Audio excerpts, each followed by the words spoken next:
Police हाथ में दुई आंतराज्य बाइक लुटेरा धरा पड़ा पर ओडिशा और पश्चिमबंगर विभिन्न स्थान चोरी होता 10टी बाइक को उद्धार करिछि बालेश्वर जिला जलेश्वर पुलिस।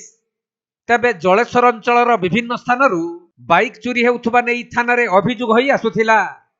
तेणु अभियोग आधार में बालेश्वर एसपी राजप्रसाद निर्देश में जलेश्वर एसडीपीओ और आईआईसी को नहीं एक टीम गठन करा जायथिला।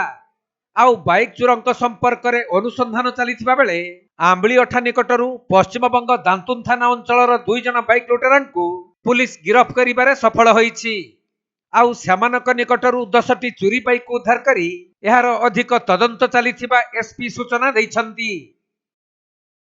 18 नवंबर को आमको गोटे एफआईआर आसला कि आशीष रणार लक्ष्मणनाथ तांकर गोटे बाइक चोरी होईछि। से घर आगु राखी थिले मार्केट रो फेरला बेले से देखले कि बाइक नुहे।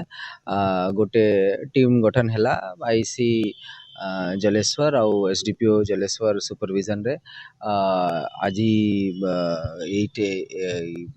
केस रे गोटे ब्रेकडाउन गोटे रिजल्ट मिली छे।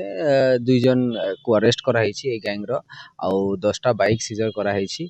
और भी हमर तंत्र चालू छी in the course of investigation और भी कतिकिन जनकर संपृक्ति आसु छी से माने भी बहुत शीघ्र अरेस्ट होबे और भी सीजर्स होबे। ए माने वेस्ट बंगाल रो ए माने दांतन और मोहनपुर थाना अंचल रो लोक अलगा अलगा तांकर मोडस ऑपरेंडी अछि के हमें बहुत गुड़ा बाइक एबे तो यही अंचल रो ही रिकवर करिछु।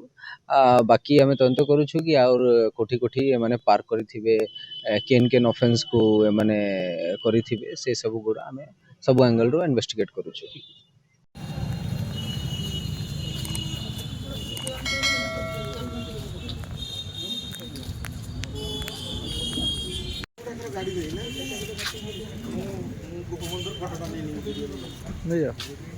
आम वीडियो किसी पब्लिसिटी दरकार नहीं आम डेली